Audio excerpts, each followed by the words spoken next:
عايز أعمل شعري بروتين. طبعًا الجملة دي الغنية عن التعريف المنتشرة بشكل مرعب واللي كانت في فيلم السادة الأفاضل، والفيلم ده نجح بشكل كبير جدًا، بس كذا سؤال حوالين فكرته وشكل الفيلم. وأول حاجة هو إيه معنى الصورة الغريبة اللي في سقف الغرفة؟ وليه الكل حاسس إنه شافها قبل كده؟ ومعناها وقصتها إيه؟ تاني سؤال هو إيه علاقة الشخصيات بالخطايا السبع اللي الكل بيقارن بينهم؟ بس كالعادة عشان نجاوب على الأسئلة دي لازم نتابع للنهاية وما تنساش تصلي على النبي، ويلا بينا. يبدأ الفيلم بتاعنا بالرسمة اللي في السقف، بس دي طبعًا عشان نفهمها لازم نستنى نفهم الشخصيات وعلاقتهم بالخطايا السبع. المهم بتنزل الكاميرا بتاعتنا على مجموعة صور متعلقة ومترتبة ترتيب زمني صحيح، وأول صورة لجلال أبو الفضل وهو صغير، بعد كده صورة ليه مع مراته وعياله حجازي وطارق وناهد، وبعد كده بيتم تهميش الأم والبنت، وبتكون الصورة بين الأب وعياله حجازي وطارق، وبيكون الحاج جلال أبو الفضل نايم على السرير، وفي آخر دقايق في عمره مفيش غير مراته وعياله طارق وناهد، وفجأة بيخش عليه أرخم طفل في العالم، والفيلم كله حرفيا الواد الصغير الحفيد الوحيد ابن ناهد واللي بيطلب من جده العيدية، وبعدها بنعرف إنهم في ليلة عيد الفطر يوم الوقفة، ودلالة إنهم في ليلة العيد بتدل على سخرية القدر والحظ السيء، ان القريه كلها بتفرح بالعيد وهم في عزا والحاج جلال ابو الفضل مات، والمخرج استخدم الحركه دي عشان يفصل القريه واجواءها عن البيت عشان تركز باللي بيحصل جوه البيت بس. بعد كده بنروح لجوهري ودنيا. دنيا مش تمام قوي وبترقص لجوهري عشان تاخد فلوس، لكن جوهري مش مركز معاها وبيكون بيسمع الماتش اللي مراهن عليه، وهي اختيار اسمها عشان هي حرفيا اسم على مسمى. دنيا زائل شويه معاك وشويه مش معاك، وبيتصل جوهري بفاروق صاحبه عشان لما يخلص الماتش يجيله واللي بيكون قابض عشان يخسر فريقه، لكن بيكسبهم بالغلط، والدخاخنيه بيجروا وراه بس هو بيلحق نفسه وبيروح لجوهر. وبنرجع لبيت ابو الفضل لما بيكون العم خيري وطارق مفيش غيرهم جنب جثه الحاج جلال في الغرفه، والحاج خيري كان قاعد بيتكلم قد ايه جلال كان اخوه صاحبه وكان بيحبه جدا، وبعدين بيقول لطارق ان ابوه قبل ما يموت كان في مصلحه اثار بينهم، لما الحاج جلال لقى اثار في ارضه بنى عليها مستوصف عشان يخرج الاثار، والحاج خيري يبيعها، بس طارق بيستغرب جدا من الكلام ده، والحاج خيري بياخد المفتاح بتاع المستوصف من رقبه الحاج جلال وبيروح المستوصف، وبينزلوا المقبره وبيلاقوها فاضيه تماما، وطارق بيزعق شويه لعمه خيري يسيبه يمشي ويرجع على البيت تاني. وبنرجع لجوهري فاروق ودنيا وهم قاعدين بيحششوا، ودنيا عايزه تعمل شعرها بروتين زي البت عب، وبعدين جوهري بياخد ولعته من فاروق اللي بيسيح بيها، بتكون معلقه عن طريق انها بتفضل شغاله، وان جوهري كل شويه بيتاكد من ان الولاعه معاه ومثبت فيها ومش راضي يسيبها، وافتكر النقطه دي كويس عشان هتنفعنا في الاخر. وبعدين بيتفقوا ينطوا على البوسطه ويسرقوها بما ان المعاشات لسه ما اتصرفتش، والبوسطه اجازه والبلد كلها مشغوله في خبر وفاه الحاج جلال ابو الفضل، وبيتفقوا انهم يطلعوا على سطح بيت الحاج جلال عن طريق الواد محمود العويل ابن الحاج خيري ابو الفضل، وبينطوا منه على البوسطه، ومحمود العويل هنشوفه بس مش دلوقتي كمان شويه. ونروح لحجازي اخو طارق لما بيجي من مصر عشان قاعد وشغال دكتور هناك، واول ما بيخش بيجري عليه الطفل الرزل عشان ياخد العيديه برضه، ولما مش بتعجبه ال 100 جنيه بيفتن على امه انها بتنم على اخوها وخطيبها، وبعدها بيخش لابوه بيقول له انه كان بيحبه بس ما كانش بيحب بيقابل نسايب علشان بيستعر منه، وفجاه بيلاقي علبه الحشيش بتاعت ابوه وبيخبيها، وفجاه بيخش عليه عمه ممدوح، وبعدها بيخرج حجازي وبيلاقي في وشه بنت عمه ممدوح نوره الاكس بتاعه، وحاليا خطيبه طارق، ايوه زي ما سمعت، بس برضه عينيها لسه عليه جامد. وبدون مقدمات بيخش طارق ونوره بتاخده على جنب عشان تقول له ان السمسار طالب فلوس، وبيتضح انهم الاثنين عايزين يمشوا من البلد خالص، بس فجاه بيسكتوا وبيبصوا لبعض ويسمعوا صوت صياح ديك، ودي فكره ذكيه جدا لان صوت الصياح الديك هنا بيكون معناه سقوط القناع او انكشاف الحقيقه، ونوره بتكون عايزه تمشي من البلد زي حجاز مش علشان هي عايزه كده، بس طارق ونوره بيبصوا لبعض بصه شك وريب، وفجاه كل واحد بيرتبك وبيمشي، وبعدها بيوصل خمورج العيله اللي سكران 24 ساعه محمود العويل، واختيار اسمه كويس برضه ان هو مش جاي منه فايده، على طول خربان مش دريان. وبعدها بيروح حجازي وطارق يتكلموا على جنب، وطارق بيدي حجازي ساعه وبيقول له دي الساعه بتاعت ابوه سايبها لك تذكره، والساعه هنا بيكون ليها معنيين، يا اما كتذكره زي ما قال او ان الوقت مش بايده ولانك دايما مربوط بيهم. وحجازي بيقول له على الحشيش اللي لقاه، فبيقول له انهم بيستخدموه كتوجيب مع الرجال زي السجاير، وبياخد الحشيش يوزعه على الرجاله في العزا. تاني يوم والرجاله بتاكل كحك في العزا بيوقف طارق وجوهري ومحمود العويل على جنب بره يتفقوا على سرقه البوسطه، وفجاه بتخش لميس خطيبه حجازي وبيركبوا معاها عشان يوصلوها لبيت الحاج، وطبعا ده جلال ابو الفضل. ولما بيوصلوا وبيقابلوا حجازي بيبدا نوع من الكوميديا مبني على كرامه واحراج حجازي، نوع رخم من الكوميديا لكنه نجح نوعا ما، وبيخش حجازي ولميس وبيتقابل العمالقه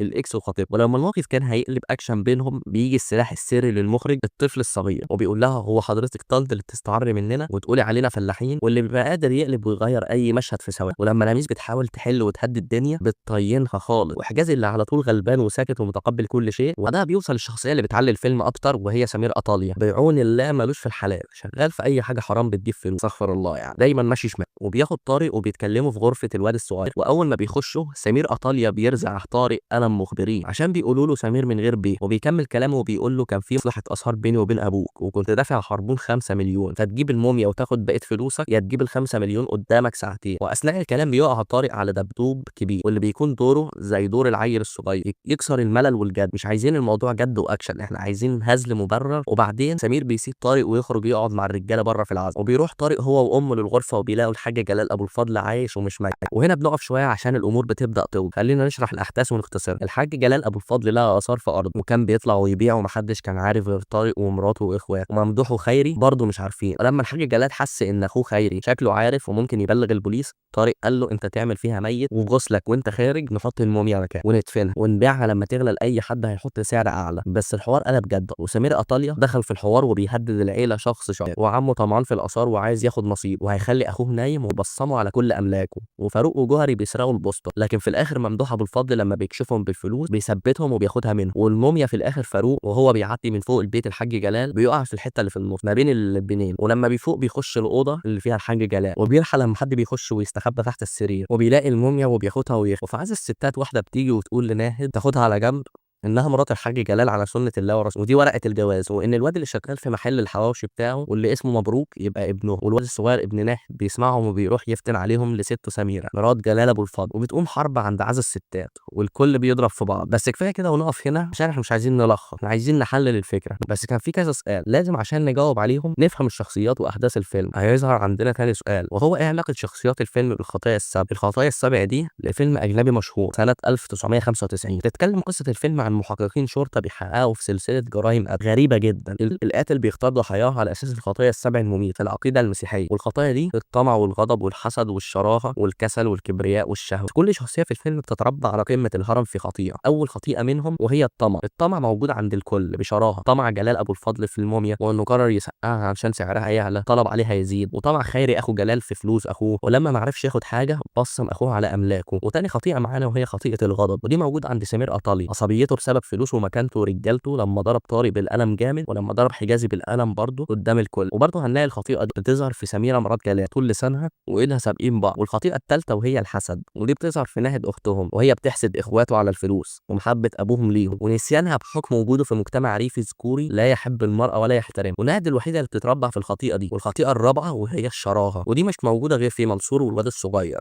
اللي على طول موجود في البيت بياكل ويتصنط وينم بس. والخطيئه الخامسه وهي الكسل، ودي طبعا موجوده في فاروق وجوهر وحلم الثراء السريع، مش بيعملوا حاجه ونفسهم يبقوا معاهم فلوس مره واحده. والخطيئه السادسه وهي الكبرياء، ودي طبعا موجوده في سمير قطاضي بسبب فلوسه ورجالته اللي متحامي فيهم ومقويين قد. والخطيئه السابعه والاخيره معانا وهي الشهوه، ودي موجوده في متحرش العيل ابو نوره الحاج ممدوح ابو الفضل، اللي كان طول العزل سايب الرجاله بره وقاعد جوه مع الستات وبيعاكس في دي ودي، بالرغم من انه راجل كبير في سنه ومتجوز. حتى لما الحاج جلال ابو الفضل كان متنكر ولابس نقاب عشان يروح يجيب ال5 مليون من محل الحواوش، اخوه ممدوح كان عمال يعاك وبيسالها انت منين يا وليه ومش حاجات عبط كده. وبكده نكون فهمنا الشخصيات وسردها قصتها والسبع خطايا، ونيجي للنقطه اللي قلبت الفيلم كله وخلت الناس بتقول الفيلم ده يدعو للالحاد، وهي الرسمه اللي في سقف غرفه الحاج جلال ابو الفضل. فركز معايا عشان نفهم قصه الرسمه دي. اللوحه دي شبيهه للوحه الاصليه لمايكل انجلو بعنوان خلق ادم، واللي بيكون فيها ادم على اليسار والاله وبعض الملائكه والسيده مريم على اليمين، واللي بيكون فيها ادم مادد ايده بكسل وجسمه هزيل، عشان اللوحه دي عباره عن اللحظه اللي قبل امتداد ادم بالروح والقدره. وبالرغم من طلبه للعون لكنه بسبب ان جسمه هزيل وضعيف فمش قادر يمد ايده، وتعبر عن منح الالهه لادم مش بس الروح لكن العقل كمان. وهتلاحظ ان متوضح في شكل تجمع الالهه والملائكه على الجنب في الخط اليمين، وكان تجمعهم على شكل عضو المخ. طب انت هتقول ايه اللي جاب المخ للوحه دي؟ عشان مايكل انجلو اهتم زمان بالتشريح، درسه من سن صغير جدا واهتم بيه شويه، وهتلاقي ده بيظهر في رسوماته في شكل تجمع الحاجات، وبرضه في ان الناس دايما بتكون عريانه. نرجع لموضوعنا في تفسير بيقول ان الست اللي على اليمين دي اللي تحت دراع الالهه تكون حواء، عشان كده بتظهر اهتمام شديد. وفي تفسير تاني بيقول انها السيده مريم العذراء، وان الطفل اللي معاها ده هو السيد المسيح عيسى، ودي كنايه عن قربهم من الاله. واللي بيمثل ده في الصوره الكاريكاتيريه في الفيلم، يعني بالرغم من وجوده لكن منسيه تمام، ومدى حقدها وحسدها لاخواتها، واللي بيثبت نسيانها قله الضوء على وشها في الرسمه. واللوحه دي مش الحاديه ولا حاجه، احنا اللي بنكبر الموضوع قوي عشان المخرج لو تلاحظ عكس الاماكن، خلى الاب والام بدل ما يقفوا على اليمين بقى هم اللي على الشمال، ولو كان غرضه الحاد كان هيوظف الاماكن زي ما هي عشان يوصل الفكره صح. وبعدين هتلاقي ان الرسمه اللي على اليمين دي بتمثل المخ البشري بعد امتلاءه بالكثير من الخطايا، لان كل واحد فيهم بيحمل خطيئه، شكل او صفه سيئه تانية. وممكن نقول ان الرسمه دي بتعبر عن تدهور الانسان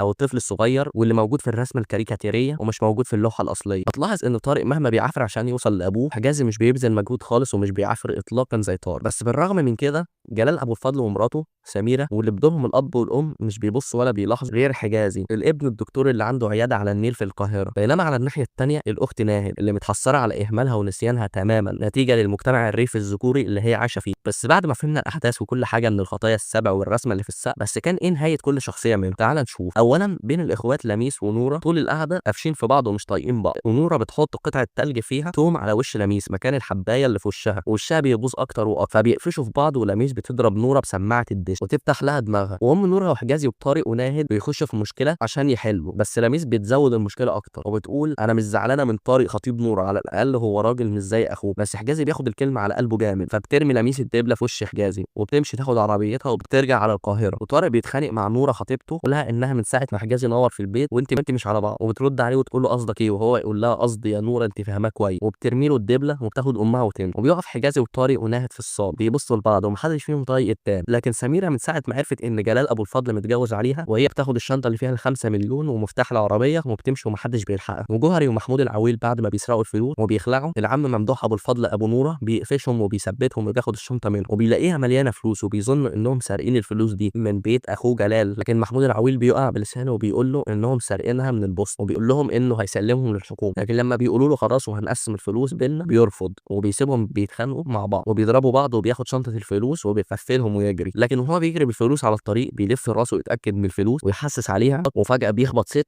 وبيخش بعدها في شجره وبيموت هو والست. وبتطلع الست دي الحاج جلال ابو الفضل وكان متنكر في هدوم ست وخربان، والفلوس واحد على الطريق وهو بيطمن عليه بياخدها ويمشي. وجوهري لما مش بيطول فلوس البوسطه بيبعت للعم خيري الفيديو اللي هو اتصوره وهو بيبصم اخوه على املاكه، وبيقابل العم خيري ورا البيت وهو بيتكلم معاه بيشد الورقه منه وبيهدده انه هيولع فيه وانه عايز 300,000 جنيه و2000 يورو عشان يهرب من البلد ويروح لايطاليا. وللاسف بيكون بيهدده بالولاعه اللي بتعلق اللي اتكلمنا عنها في اول الحلقه، بتسخن على ايده وبتلسعه وتقع الولاعه من ايده وهي شغاله وبتولع في القش اللي تحت جوهري، وبالتالي في جوهري وفي العقد كمان، وجوهري بيقع وهو بيولع في الترع. والحاج خيري بيمسك اللي اتبقى من العقد بعد ما ولع وبيتجنن وبيمشي يضحك ويكلم نفسه، واللي بيكون نهايته زي نهايه فيلم العار لمحمود عبد العزيز وفاروق، بيهرب بالموميا الدخاخنيه بيجروا وراه عشان ياخدوا ال100,000 جنيه اللي خسرهم. بيعلق الموميا مكان الزعافه والدخاخنيه بيمسكوه وبيكتفوه وبيقع منهم في الترعه بالغلط. ولما حجازي وطارق ميعاد الدفنه بيجي والخارجه لازم تخرج بيقرروا يدفنوا الدبدوب علشان الموميا مش موجود، تقريبا كده اتسرق. وهم في الدفنه ورايحين للتراب الحكومه بتيجي وبيتم القبض عليهم، وفي تتر نهايه الفيلم بنعرف انهم اتقبض عليهم واتحبسوا بتهمه النصب، وطارق على ذمه قضايا اخرى،